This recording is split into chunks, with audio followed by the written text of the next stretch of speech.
Salut les amis et bienvenue dans cette nouvelle vidéo. Aujourd'hui, on va découvrir ensemble une nouvelle propriété CSS que j'ai nommée les grids. Alors, c'est quoi les grids? Les grids, c'est un système de display bidimensionnel qui va nous permettre de disposer nos éléments en ligne et en colonne.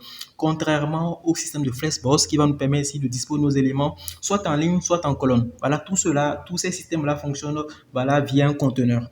Alors, il faut noter ici que les grids ne remplacent pas les flexbox. Les deux vont s'utiliser dans des cas vraiment spécifiques. D'abord, pour pouvoir apprendre ici les grids, n'hésitez pas à vous rendre sur la documentation ici MDN. Il y a un article dédié ici aux grilles. Vous aurez toutes les informations ici pour apprendre les grilles. Il y a aussi ici il y a une page dédiée ici aux grilles sur le site CSSTick. Voilà, une page qui est dédiée ici aux grilles sur le site CSSTick. Enfin, nous avons ici un petit jeu. Voilà, ici le Grid Garden, ici qui est une plateforme qui va nous permettre de mesurer nos connaissances acquises sur les grids afin de pouvoir arroser les carottes. Alors, pour ce qui est du support, bon, je n'ai pas trop parlé du support au niveau des vidéos précédentes, mais il faut noter ici que Grid, c'est supporté, quand on vient sur le site CanaUse, c'est supporté par la majorité des navigateurs récents. Donc, c'est seulement au niveau de IE 11 que ça pose encore un peu de problème. Donc, ne vous inquiétez pas, je parlerai beaucoup plus de la compatibilité au niveau des navigateurs dans une prochaine vidéo. Voilà, dans une prochaine vidéo, je vais beaucoup plus mettre l'accent là-dessus. Mais si vous utilisez déjà les grilles sur des vieilles versions, cela ne va pas fonctionner. Donc, cela fonctionne uniquement que sur les navigateurs récents. Alors, ici, on va rentrer ici dans le code, ici pour voir déjà de façon concrète comment fonctionne ce système de grid. Pour commencer ici, j'ai un fichier index.html, voilà, une structure classique. Ici, j'ai un fichier style.css, il n'y a encore rien dedans. Mon fichier index.html est relié ici à mon fichier style.css.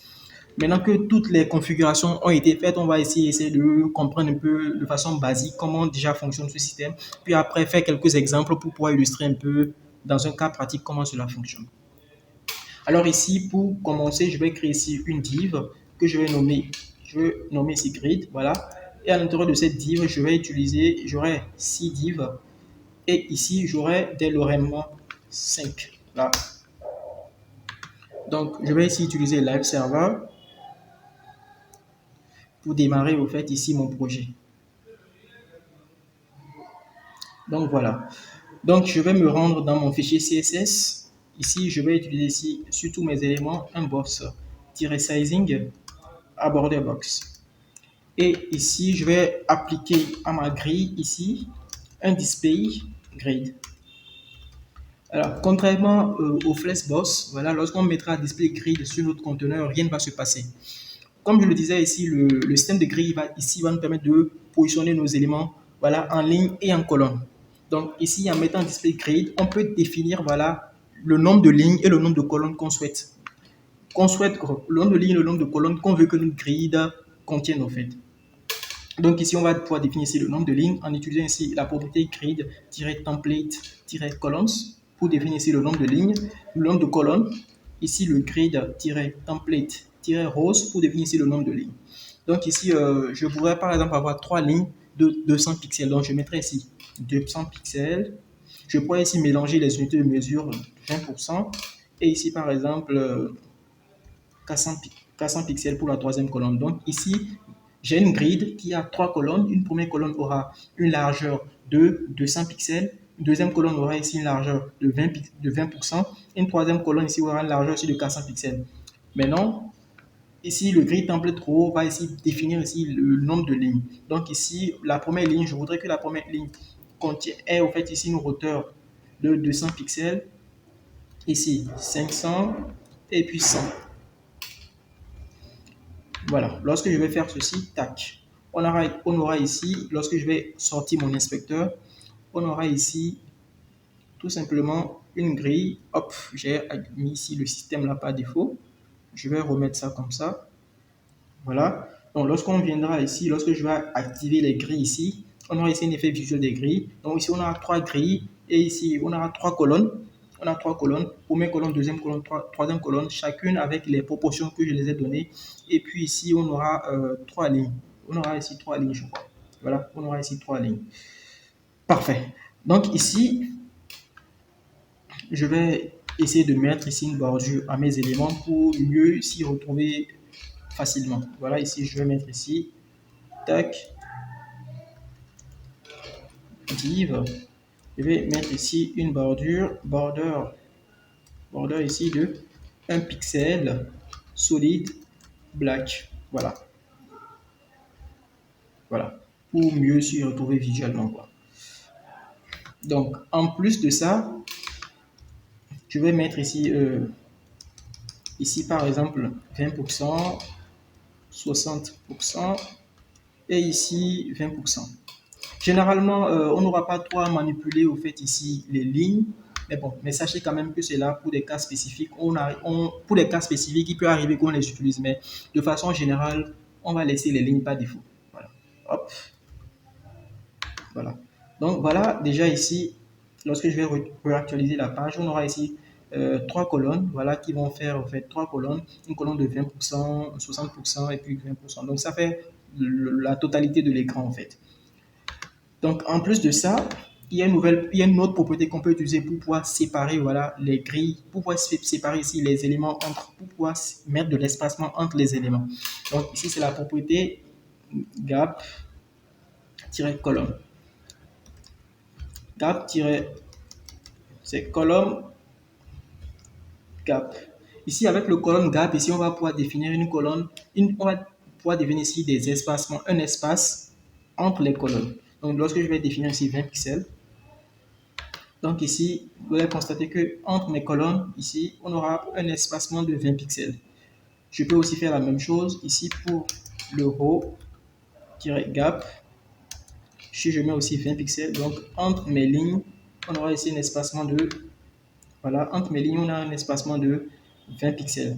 Par contre, ici, lorsque j'ai mis les espacements, il y a un petit décalage. Ce décalage est dû au fait que les unités de mesure exprimées ici sont en pourcentage. Donc, du coup, c'est par rapport à la fenêtre et non par rapport ici au document. Donc, comme c'est par rapport à la fenêtre, donc on a au total 100% plus 40 pixels, ce qui va poser un petit problème. Donc, il y a un décalage vers la droite. Donc, du coup, pour pouvoir résoudre ce problème de décalage-là, on ne va pas utiliser au niveau des grilles, ici, on va pas utiliser au niveau des grilles les pourcentages, mais on va plutôt préférer ici une autre unité de mesure. Voilà, lorsqu'on vient sur MDN, c'est expliqué ici, on va préférer utiliser ici une autre nouvelle unité de mesure, ici, qui est le fraction. Voilà, qui est le FR, l'unité de mesure ici, FR. Hop, voilà, voilà, l'unité de mesure ici, FR. Hop, c'est où? Voilà. On va utiliser ici l'unité de mesure FR. Voilà, qui représente ici une fraction. Donc ici, je prends l'exemple précédent. Donc ici, on a trois colonnes par défaut. Donc ici, je vais mettre ici une fraction, 5 fractions par exemple, une fraction. Donc ici, nous aurons trois colonnes. Voilà, de façon générale, les trois colonnes seront subdivisées en 7 parties. La première partie sera donnée à la colonne numéro 1. La deuxième partie sera la deuxième partie va prendre 5 portions et puis la dernière partie va prendre une portion. Donc en gros, on aura ceci. Donc voilà, avec l'unité de mesure fraction, on va pouvoir voilà, positionner on va pouvoir ici mettre de l'espacement entre nos éléments sans pour autant qu'il y ait de décalage. Donc, on peut aussi, ce qu'on peut faire, on peut aussi mélanger les deux. Je suppose, hein, j'ai deux colonnes. Genre ici, par exemple, je voudrais avoir ici ma sidebar. Voilà, je voudrais que ma sidebar ait une largeur fixe de 200 pixels et que je veux que le reste, la deuxième colonne ici, ait une fraction. Ah voilà, on aura ceci. Donc, si j'enlève ici, par exemple, le gap, hop, ici, par exemple, le gap, voilà, ici, on aura ici, par exemple, notre sidebar ici, et puis on aura le contenu à droite. Pour finir, au niveau aussi des FR, au niveau ici des unités, supposons que nous voulons avoir 12 colonnes. Voilà, pour avoir 12 colonnes, il faut 12 colonnes à part égale, il faut se répéter au fait un FR plusieurs fois. Donc cela peut être pénible parfois. Donc du coup, pour ne pas se taper le 1FR 12 fois, il y a une propriété ici, qui est une fonction ici qu'on va utiliser ici, qui est la fonction repeat. On va pouvoir définir ici le nombre de fois qu'on veut que l'élément puisse se répéter. On va définir ici l'unité. On va mettre ici 1FR. Donc, comme ça, on aura ici on aura ici 12 grilles. Voilà. On aura ici une grille avec 12 colonnes. Parfait. Donc, pour finir cette partie-là, j'avais parlé ici de row gap et ici de column gap. OK? Donc, ici, je vais garder ici 3 colonnes, 200 pixels. Donc, je vais mettre ici repeat. Voilà, 3 de 200 pixels. Parfait. Donc, ici, voilà, j'avais parlé de row gap et column gap pour pouvoir définir ici de l'espacement entre nos éléments. Donc, il y a une propriété raccourci qui va permettre de gérer les deux. Voilà, lorsque je commande ce code-là, on aura ici, hop, lorsque je commente ici, on aura ici le gap. Donc, le gap ici, c'est une propriété raccourci un peu comme le background qui va nous permettre de gérer au fait, les deux en même temps. Elle va prendre en paramètre d'abord la ligne. Voilà, je veux une ligne de... Lorsque je mets 20 pixels, ça voudra dire que les 20 pixels, c'est valable pour les lignes et pour les colonnes. Si je mets 20 lignes, je mets ici 20 pixels ici pour le premier élément. Pour le deuxième, qui définit ici la colonne, je peux mettre par exemple 30 pixels. Donc cela voudra dire ici que pour notre cap, voilà, je veux un espacement de 20 pixels au niveau des lignes et de 30 pixels au niveau des colonnes. Voilà, banalement on aura ce résultat. Parfait. Donc ce qu'on peut faire encore, ok. Donc ce qu'on peut faire encore avec les grilles, c'est qu'on peut positionner ici les éléments enfants. Donc ce qu'on a vu tout à l'heure, c'est que c'est l'élément parent qui nous permettait ici de mettre en page, qui nous permettait ici de mettre en page nos éléments, qui nous permettait ici de piloter le comportement au niveau de nos éléments enfants. Ce qu'on peut faire également, c'est de pouvoir c'est de pouvoir positionner nos éléments enfants à l'intérieur de la grille. Ok. Donc ici, lorsque je sélectionne ici l'enfant numéro 1, donc grid, ici, lorsque je sélectionne l'enfant numéro 1, div .nth child, ok, le nth child, je sélectionne ici l'enfant numéro 1, voilà, je lui donne ici un background rouge pour mieux le repérer, voilà. Ici, je mets un background rouge pour mieux le repérer, je désactive ce truc-là. Donc ici, nous avons, bon, je vais mettre ici 4, je vais le répéter par exemple 5 fois, c'est pas grave. Et ici, je mets ici au niveau des lignes aussi, voilà. Au niveau des lignes, je mets ici un repeat, je mets 5 lignes, voilà, un fr, voilà, une fraction. Tac, tac, tac. Donc, voilà. Donc ici, banalement, j'ai 5 lignes et j'ai 5 lignes, j'ai 5 colonnes. Ok? Donc, je voudrais déplacer ici cet élément-là vers ici la 5e ligne et la 5e colonne. Donc, pour le faire, c'est très simple. Donc, sur mon premier élément, je vais utiliser ici le grid colonne-start pour dire que je veux qu'il commence ici, je veux qu'il commence ici à la colonne 3. Voilà, c'est 5e colonne, voilà, commence ici à la colonne 5. Et je veux qu'il se retrouve ici, guide-rose-start à la ligne 5. Voilà, notre élément ici va se placer totalement en bas ici. Parfait. Donc ici, comme je le disais, avec les grilles, on a les lignes et les colonnes. Donc ici, on peut faire ici grid. Voilà. Je vais mettre ça à la première position. Voilà, je mets ça à la première position. Donc avec ce système, ce qu'on peut faire également, on peut, voilà, ici on a positionné notre élément ici. On peut aussi vouloir étendre notre élément sur 2 lignes, sur 2 colonnes, sur 3 colonnes, sur 2 lignes, sur 3 lignes. Pour le faire, c'est très simple. Ici, on a utilisé ici la propriété grid colonne start. Il y a la seconde propriété ici qui est le grid-colonne-n. Voilà, commence à la ligne 1. Je veux que tu t'étendes sur 2 lignes par exemple. Donc ici, je mettrai 3. Voilà, donc il va s'étendre ici sur 2 lignes. Voilà, je veux qu'il s'étende ici sur 2 lignes. Voilà, je mettrai ici grid-row. Voilà, grid-row, hop, je vais y arriver, -row-end, je veux qu'il s'étende ici sur 2 lignes, donc je mettrai 3. Voilà, il va s'étendre sur 2 lignes. Donc, ici, c'est pas vraiment compréhensible comme ça. Voilà, je veux qu'il s'étende sur deux lignes, on est obligé de mettre 3. Il y a une autre façon de le faire en utilisant ici le span pour dire 2. Span ici pour dire je veux que tu t'étendes sur deux lignes. Ici, je veux que tu t'étendes sur ici deux colonnes. Ici, je veux que tu t'étendes ici sur, par exemple, trois lignes. OK? Donc, voilà. Donc, comme le gap, ici, nous avons une propriété raccourci. Comme le gap, ici, on a une propriété raccourci qui va nous permettre de gérer les deux. Donc, ici, on a le grid-colonne. Donc, avec le grid-colonne, au début, nous aurons ici la ligne, et puis après, la ligne de début, puis la ligne de fin. Donc, ici, on aura ligne de début. Je ferai ici, ligne de début, donc 1. Et je veux que tu t'étendes span sur 2. Voilà. Donc, c'est une propriété beaucoup plus raccourcie. Et pour la ligne aussi, donc je mettrai ici grid-pro.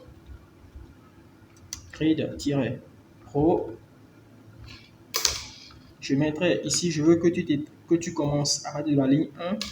Ici, que tu t'étendes, hop, sur 4 lignes. Voilà. Voilà, tu t'étends sur 4 lignes. Parfait. Donc, ici, on a vu un peu comment ici on peut positionner ici un élément particulier à l'intérieur d'une grille. Maintenant, qu'est-ce qui va se passer lorsqu'on veut, voilà, positionner ou lorsqu'on veut déplacer un élément à l'intérieur d'une grille, voilà, à l'intérieur d'une cellule qui n'existe pas. Donc ici, je vais réduire un peu mes éléments. Ici, je ramène ça à 3. OK. J'enlève ce qui est là. Donc actuellement, nous avons 3 colonnes de 200 pixels et nous avons 5 lignes. Voilà. Donc ici, je voudrais déplacer cet élément-là sur une colonne qui n'existe pas. Ce que le système va faire, c'est que lorsque je vais vouloir déplacer ici un élément sur une colonne qui n'existait pas, il va tout simplement créer cette cellule-là. Il va tout simplement créer cette cellule-là. Donc, nous, ici, on va pouvoir jouer sur le traitement. Voilà. S'il crée cette cellule, comment on voudrait que cette cellule-là soit? Est-ce qu'on voudrait que cette cellule-là ait une hauteur, une largeur donnée? Donc, on va pouvoir définir toutes ces informations-là ici. Donc, ici, ce que je vais faire, pour faire très simple, voilà, je suis ici par défaut à la ligne 1, colonne 1. Donc, je vais aussi le déplacer à une colonne qui n'existe pas. Donc, ici, je vais enlever ça. Je vais enlever les ends.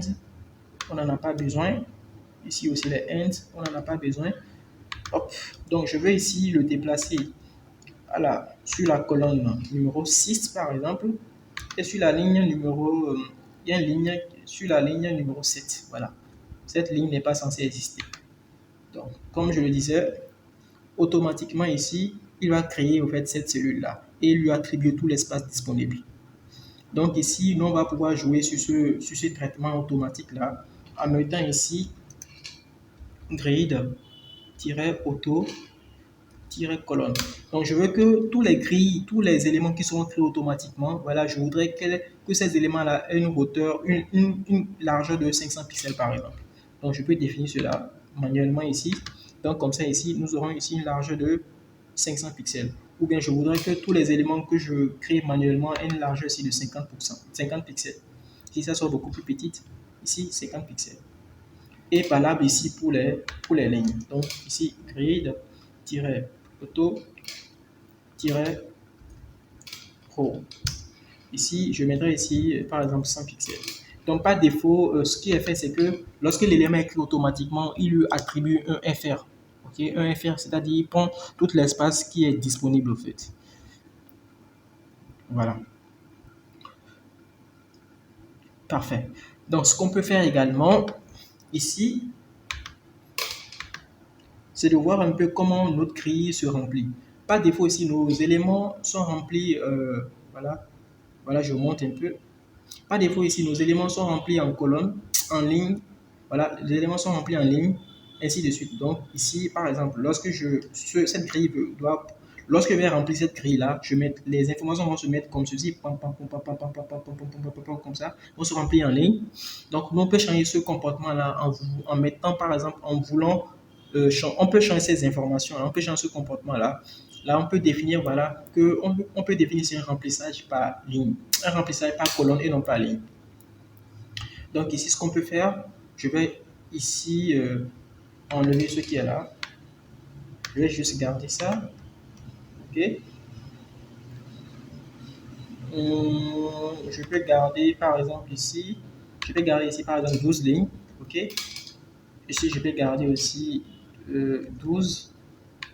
Voilà, je vais dupliquer ceci plusieurs fois. Voilà, une centaine de fois et bien une cinquantaine de fois. Donc, comme je le disais tantôt, par défaut, nos éléments vont se mettre. Hop, il y a un petit souci. Hop, hop, hop.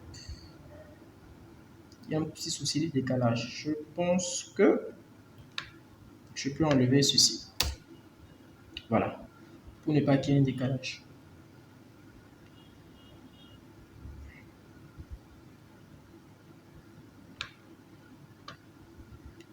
Le décalage est dû à quoi? Ok, donc c'est normal, j'ai mis 200 pixels, donc je mettrai ici une fraction, voilà, pour que ça soit en fait, voilà, que ça soit comme ceci. Ok, donc voilà, j'ai 12 fractions, j'ai 12 éléments, de part égale. Ici, comme je disais, le remplissage ici va se faire d'abord en ligne et ainsi de suite, ainsi de suite. Donc ici, je peux même avoir ici 24 lignes, voilà, pour mieux illustrer ce que je veux. Donc par défaut ici, le remplissage se fait en ligne. Donc ici, grid-autoflow-pro. Donc c'est le remplissage ici par défaut. Voilà, le remplissage se fait ici par ligne. Donc ici, on peut changer ici ce comportement-là pour dire que je veux que le remplissage de mes éléments se fait ici en colonne.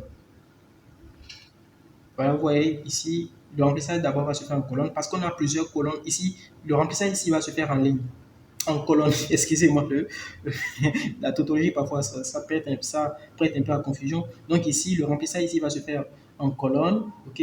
Donc ici, il va d'abord essayer de remplir toutes les colonnes ici au niveau de toutes les lignes. Lorsque cela sera fait, maintenant il va essayer de passer à la ligne suivante, à la colonne suivante, ainsi de suite, ainsi de suite. Donc voilà, lorsque vous aurez besoin de pouvoir gérer au fait ici le comportement au niveau des grilles, le mode de remplissage, c'est la propriété grid autoflow que vous allez utiliser.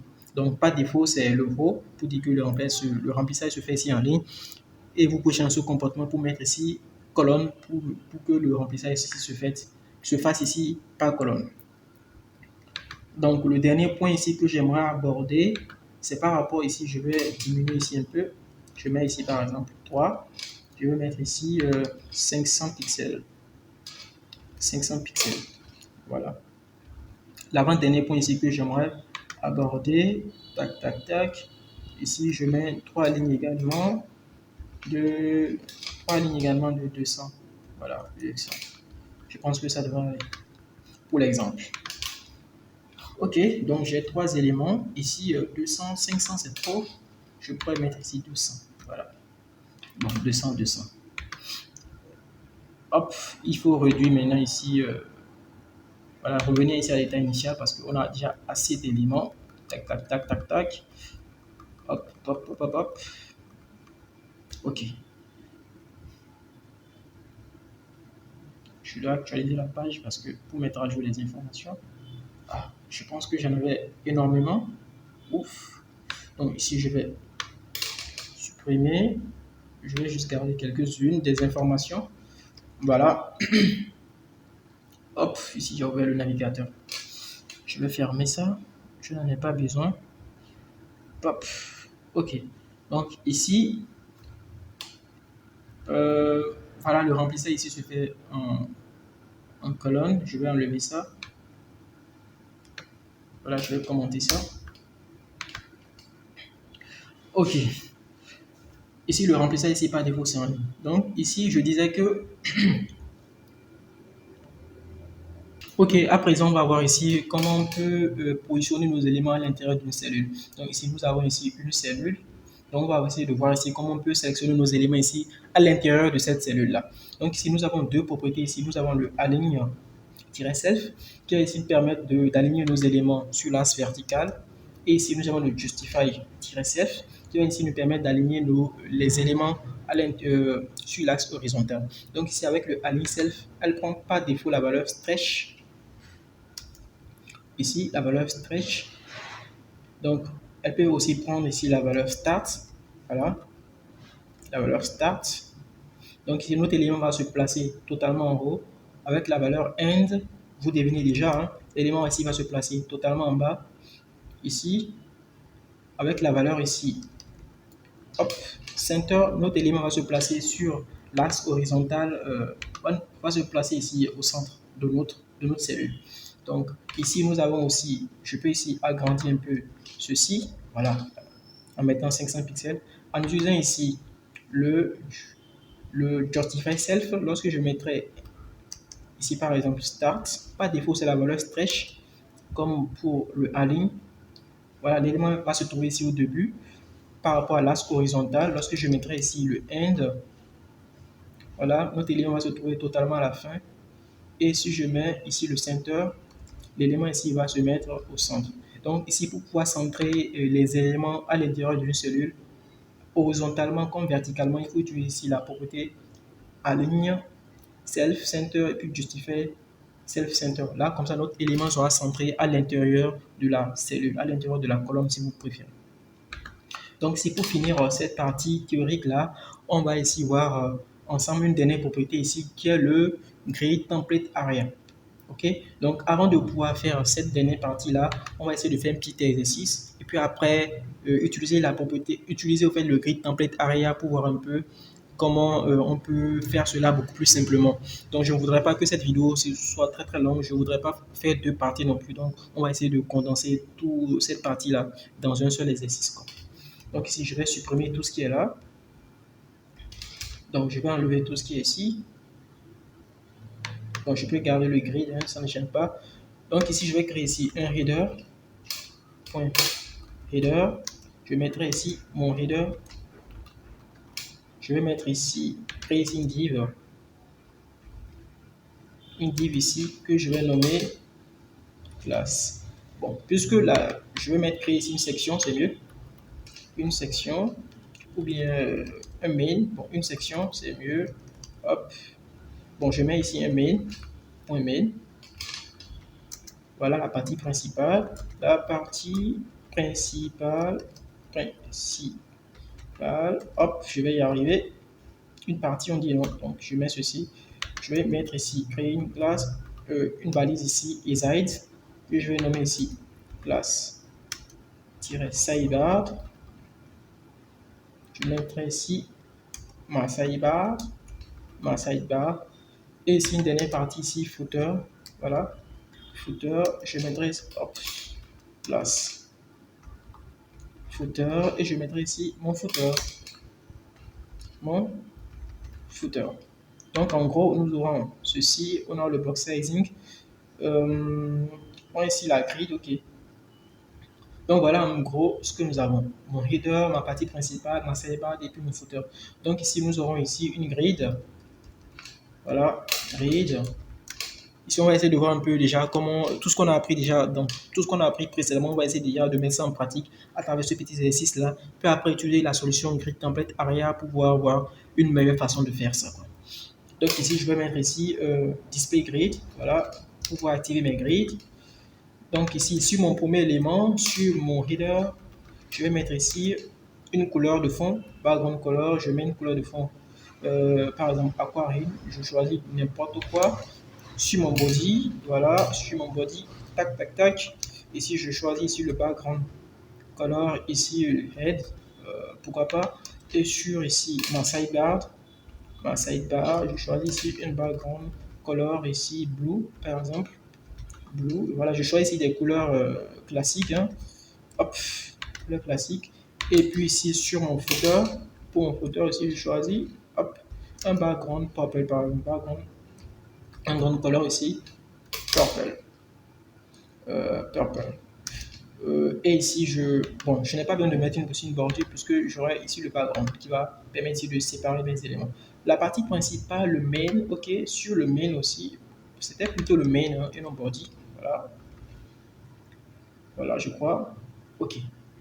Donc ici, ce qu'on veut faire, à la base, j'aurais voulu qu'on représente ceci, mais bon, on n'a pas assez de temps. C'est pas grave, on va essayer de faire un peu pareil. Donc ici, comme vous voyez ici, on a le header. Ici, nous avons ici le header. Donc ici, nous aurons notre partie principale qui va représenter tout ceci. Voilà, tout ceci va représenter la partie principale. On mis ces deux éléments-là qu'on va enlever pour aller un peu plus vite. Et puis ici, nous aurons la sidebar et puis le footer ici est caché ici. Donc, c'est pas grave. Donc, en gros, on va essayer d'avoir une structure comme ça. On va essayer de créer un layout comme ça ici avec les grilles.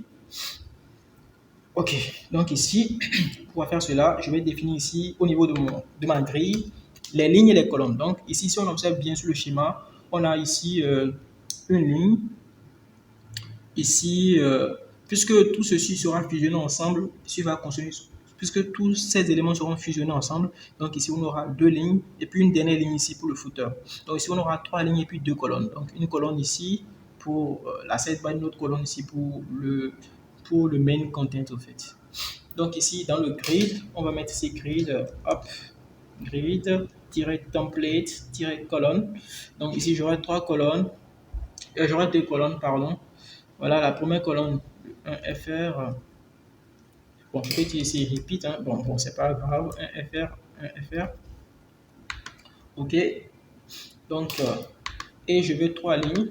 Donc, grid-template-row. La première ligne, comme c'est le reader, vous voyez avec moi que bon, ça ne fait pas encore, ça fait pas 200 pixels. Hein. Je vais mettre 100 pixels. 100 pixels pour la première ligne. Deuxième ligne, ici, on va mettre 500 pixels. Bon, 300 pixels. Et puis la dernière ligne ici, on va mettre un FR. On va mettre un FR. Bon, on va mettre aussi 100 pixels. C'est pas grave, c'est juste pour l'exemple. Voilà. Déjà, lorsque je vais sur la page, on aura ceci. Donc, ce que je voudrais que le header s'étende sur toute cette partie-là, et puis le sidebar, et puis notre élément je voudrais que le header voilà, prenne tout l'espace disponible. Je voudrais que la sidebar ici soit à gauche et puis l'autre soit à droite et puis le footer soit en bas. Pour le faire, c'est très simple. Donc, je viens au niveau de mon header. Donc, ici, je viens au niveau de mon header. Je mettrai ici le grid. Je mettrai ici grid-colonne. Voilà la propriété raccourci. Grid-colonne. Je veux que tu commences à la ligne 1, span, 2 lignes. Voilà. Hop, je suis sur le quoi, je suis le header. Ok, j'ai oublié ici le symbole de séparation. Voilà. Donc ici, je voudrais que tu t'étendes sur les deux lignes. Ok, donc je voudrais faire la même chose aussi au niveau de mon footer. Donc je voudrais que le footer s'étende sur les deux lignes également. Voilà, donc j'aurai ici mon footer totalement qui va prendre tout l'espace disponible. Ici nous aurons le header ici qui va prendre tout l'espace disponible. Donc je voudrais ici que ma sidebar soit à gauche et ici ça soit à droite. Donc ici techniquement, donc grid-colonne, grid-colonne-start, colonne numéro 1, ligne 2. Donc ici, grid-row start ligne 2. Voilà. Et automatiquement, l'autre va se mettre sur l'autre côté, automatiquement. Donc voilà les amis, voilà déjà avec la méthode classique ce qu'on aurait pu faire. Donc déjà ici, vous voyez, on a créé ici nos éléments et puis on a manuellement essayé de déplacer ici les éléments. Je veux que ceci soit à gauche, ceci soit à droite. Voilà, c'était un peu pénible et tout, mais bon, on a réussi quand même à avoir ici ce système-là. Maintenant, il y a un autre système qui va nous permettre de pouvoir gérer cela beaucoup plus simplement. Ici, c'est le grid template area. Donc ici, je vais définir ici le grid-template area. Donc, comme le nom l'indique, c'est une zone, on va définir ici une zone. Et à travers cette zone, on va pouvoir piloter ici comment nos éléments vont se positionner à gauche, à droite, en bas, à gauche. Donc, si je vais enlever tout ce qui est là, on n'en a pas besoin. On n'a pas besoin de ce système classique-là. Mais je l'ai quand même fait pour que vous puissiez déjà voir, un peu comment pratiquer, comment utiliser tout ce qu'on a vu déjà à travers ce petit exemple-là. Donc ici, ce que je vais faire, c'est que je reviens sur le compartiment par défaut. Voilà. Donc, on n'aura rien pour l'instant. On aura ceci. Donc, ici, j'ai déjà défini le nombre de lignes, le nombre de colonnes. Je vais définir ici la zone. Donc, ici, pour la zone, je reviens ici à la ligne. Je vais mettre ici, je voudrais que mon header, je vais mettre ici des mots-clés. Header soit sur les deux lignes. Je voudrais ici que ma sidebar soit à gauche. Et puis ici, voilà, ce sont des mots-clés. Hein, on peut mettre autre chose. Et que ici, mon main soit à droite. Donc, je voudrais ici maintenant, pour la troisième ligne, que mon footer occupe les deux lignes. Les deux. Je voudrais ici que mon footer s'étende sur tout l'espace disponible. Voilà, sur les deux colonnes. Donc, comme ça, on va pouvoir utiliser ici le mot-clé là pour pouvoir désigner ici la partie concernée. Donc, ici, on va mettre ici grid-aria. Voilà, j'ai toujours du mal à écrire ça. Grid-aria. Ici, je mets le mot-clé header. Ici, grid-aria. Je vais mettre ici le mot-clé. Ici, c'est le main. Je mettrai ici le mot-clé main. Ici, grid-aria. Je vais mettre ici le mot-clé sidebar. Et ici, le grid-aria. Je vais mettre ici le mot-clé footer. Donc, comme par magie, voilà, tous nos éléments vont se mettre comme je l'avais défini. Donc, comme ça, à travers ce système-là de grid template aria, on peut piloter comment notre layout va fonctionner. Donc ici, si je change de comportement, par exemple, je mets ici le main à gauche, le main ici et puis la sidebar là, voilà, on aura un changement dramatique. Automatiquement, on aura ici un changement. Comme on peut aussi mettre l'autre élément en haut comme en bas. Donc, à travers ici, cette propriété-là, on peut déjà voilà, piloter, comme on le dit, on peut piloter à travers le parent, le comportement de nos éléments enfants. C'est vraiment cool, c'est vraiment magique. Donc, lorsque vous aurez à créer des layouts, n'hésitez pas à utiliser cette propriété-là, le grid template aria, pour pouvoir définir un peu comment vos systèmes doivent se placer à l'intérieur de votre grid. Alors, c'est tout ce que je voulais vous montrer dans cette vidéo. Je sais que ça a été très long. Il y a eu beaucoup de vocabulaire, on a vu beaucoup de choses. J'espère que cela ne vous a pas ennuyé. Si à la fin de cette vidéo, vous n'avez toujours pas compris la différence entre les grilles et puis les flèches, n'hésitez pas à le mentionner en commentaire. Je me ferai un plaisir de vous faire une vidéo où je vais vous détailler un peu comment cela fonctionne. N'hésitez pas à liker, à commenter, à vous abonner sur la chaîne. Cela va aider la chaîne à se développer. Je n'ai toujours pas de like ni d'abonnement. Faites cela. Cela va me permettre vraiment de savoir si ce que je fais comme travail s'apprécie, si la qualité de la voix s'apprécie. Parce que si je n'ai pas de retour au niveau de vous, je ne pourrais pas vraiment savoir vraiment ce que je fais, si c'est apprécié ou pas. Donc, dislikez si cela ne vous a pas plu. Mettez des commentaires là. Je serais vraiment, si le travail intéresse les gens, voilà.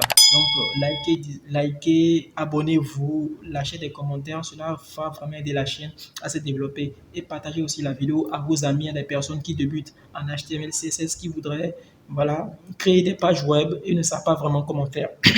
Alors les amis, c'est tout ce que je voulais vous montrer. J'espère que la vidéo vous a plu. Moi, ça a été un plaisir pour moi de faire cette vidéo. Et sur ce, je vous dis à plus pour de très nouvelles vidéos. Ciao et paix sur vous.